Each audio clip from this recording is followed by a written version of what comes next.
Hi everyone, मैं हूं शिफाली गिरधरवाल और आप देख रहे हैं कंसल्टीज विद क्लियर टेक्स्ट। इस वीडियो में हम लोग डिस्कस करने वाले हैं एक लैंडमार्क जजमेंट के बारे में, जो कि है जेनपेक्ट के केस का। किन लोगों के लिए इम्पॉर्टेंट है? जो लोग एक्सपोर्ट ऑफ सर्विसेज करते हैं और जिनकी सर्विसेज इंटरमीडिएट सर्विसेज में फॉल करती है। पहले थोड़ा सा बैकग्राउंड बताऊंगी मैं, बहुत ज़्यादा नॉन टेक्निकल जाए बिना। तो इंटरमीडिएट सर्विसेज, जिसको कि IGST एक्ट के अंदर डिफाइन किया गया है सेक्शन 213 के अंदर, उसके हिसाब से इंटरमीडिएट सर्विसेज का मतलब ये है कि जब तीन पार्टी हैं किसी सर्विस के अंदर और हम लोग अपनी कोई इंडिपेंडेंट सर्विस नहीं दे रहे, बल्कि जो प्राइमरी सर्विसेज जो फर्स्ट पार्टी दे रही है सिर्फ उसी में हम लोग उसको सपोर्ट कर रहे हैं, फैसिलिटेट कर रहे हैं, उनको इंटरमीडिएट सर्विसेज कहते हैं। अब यहाँ तक तो कोई समस्या नहीं है। समस्या आती है सेक्शन 13 की वजह से, जो प्लेस ऑफ सप्लाई बताता है। और सेक्शन 13 ये कहता है कि place of supply intermediate services के केस में क्या हो जाएगा? वो हो जाएगा जो हमारा जो सप्लायर है उसकी लोकेशन है। अदर केसेस में प्लेस ऑफ सप्लाई अलग अलग होते हैं, लेकिन इस केस में लोकेशन ऑफ सप्लायर हो जाएगा। इससे क्या हो गया?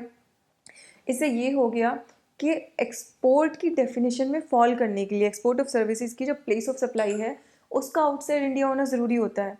तो यानी कि इंटरमीडिएट सर्विसेज की केस में अगर place of supply location of supplier हो जाएगा तो सप्लायर इंडिया के अंदर ही होगा, तो उसकी वजह से वो एक्सपोर्ट में फॉल नहीं कर पाती। तो यहाँ पे अब सबको प्रॉब्लम समझ में आ गई। एक्सपोर्ट में फॉल नहीं करने से क्या होता है? उसका रिफंड हमें नहीं मिलता, उसको एक्सपोर्ट नहीं माना जाता, क्योंकि जितने भी गुड्स और सर्विसेज को हम एक्सपोर्ट करते हैं उनकी तो इनपुट टैक्स क्रेडिट का हमें रिफंड मिल जाता है सारा का सारा, या फिर जो हमने टैक्स पे किया होता है उसका हमें कंप्लीट रिफंड मिल जाता है।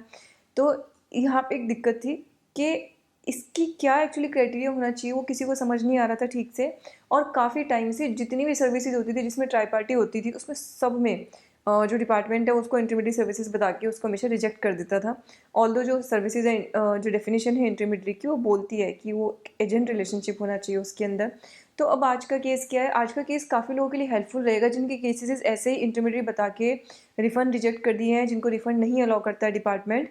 वो सब लोग एक बार जाके अपने जो उनके MSCs हैं, यानी कि जो मास्टर सर्विस और सब कॉन्ट्रैक्ट एग्रीमेंट होता है, उसको वो जाके एक बार चेक कर सकते हैं कि उसके उन्होंने क्लॉजेस किस तरीके से ड्राफ्ट किए हैं। क्योंकि इस केस में भी जो उन्होंने क्लॉज ड्राफ्ट किए थे उससे उनको काफ़ी बेनिफिट मिला। उनके कुछ क्लॉजेज में क्लियरली लिखा गया था कि उनके बीच में कोई भी एम्प्लॉयर एम्प्लॉई या फिर एजेंसी का रिलेशनशिप नहीं है और ये प्रिंसिपल टू प्रिंसिपल बेसिस पे है। तो इसका क्रक्स यही होता है कि जहाँ पे services principal to principal basis पे है वो इंटरमीडिएट नहीं हो सकती।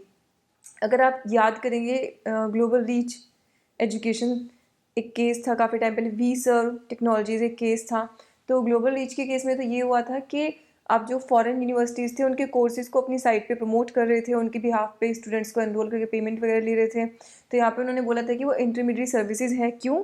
क्योंकि आप इंडिपेंडेंट कोई सर्विस नहीं दे रहे उनको, बल्कि जो ऑलरेडी स्टूडेंट्स एनरोल हो रहे हैं उनकी जो बेसिक प्राइमरी सर्विसेज मतलब स्टूडेंट्स को कोर्स कराने की, उसी में आप सिर्फ सपोर्ट कर रहे हो। तो जेनपेक के केस पे अब एक बार वापस आते हैं, तो वो सारे केसेस को एक बार दोबारा एक लेंस से देखा जा सकता है कि भाई अब यहाँ पे ये डिसाइड हो गया तो क्या होना है। हाँ, जेनपेक के केस में जो डिसीजन था उसका जो बेसिक रीज़न था वो उन्होंने कोई डेफिनेशंस वगैरह की वजह से नहीं, बल्कि उसका एक रीज़न ये था कि सर्विस टैक्स के केस में भी जो सर्विस टैक्स रिजाइम थी उसमें भी इंटरमीडिएट की कंसेप्ट होती थी और उसकी जो डेफिनेशन थी बिल्कुल एज इट इज़ कॉपी की गई थी GST के अंदर भी। तो वहाँ पे जो ऑलरेडी एक सेटल्ड केस था उसमें ये बोला गया था कि जो उनकी सर्विसेज हैं वो इंटरमीडिएट सर्विसेज नहीं है। बट जब GST रिजीम आई तो उन लोगों ने उनकी रिफ़ंड पहले अलाउ कर दी, जो Haryana goods and services department है, और फिर उन्होंने उसको डिसअलाउ कर दिया ये बोल के कि नहीं, ये इंटरमीडिएट सर्विस में फॉल करता है। तो कोर्ट ने इसके लिए 2 केसेस थे जिनको एक्नॉलेज किया, और वो केसेस थे Radha Swami Satsang Swami Bagh Agra versus commissioner of income tax 1992 और Bharat Sanchar Nigam limited versus union of India 2006। ये 2 केसेस थे जहाँ पे ये क्लियरली बोला गया था कि कोई चीज़ अगर ऑलरेडी डिसाइड हो चुकी है कोर्ट में, तो अनलेस एंड अनटिल फैक्ट्स में कोई चेंज ना हो, आप उसको दोबारा से उसको पलट नहीं सकते, उस डिसीजन को आप चेंज नहीं कर सकते जो पहले से लिया गया है, एक लीगल पोजीशन जो ऑलरेडी बनी हुई है। तो यहाँ पे ये था कि जो एग्रीमेंट था जेनपेक्ट इंडिया और जेनपेक्ट इंटरनेशनल के बीच में, वो जो सर्विस टैक्स रिजीम में था पहले बिल्कुल सेम एग्रीमेंट उन्होंने कॉपी किया हुआ था, उसमें कुछ भी चेंज नहीं था।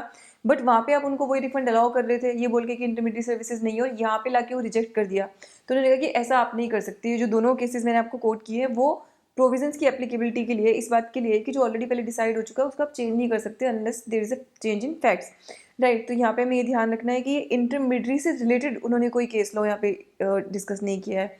तो आई थिंक काफ़ी लोग जो अब इंटरमीडिएट जिनका उन्होंने रिजेक्ट कर दिया था इंटरमीडिएट बोल के कि भी आपका तो रिफंड रिजेक्टेड है, और वो बोले हुए कि जीएसटी में तो अलग है केस। तो हम कई बार पुराने केसेस उनको जब कोट करते थे तो वो बोल देते थे कि नहीं वो तो अर्स्ट वाइल रिजीम का है, तो वो तो जीएसटी में तो अलग है।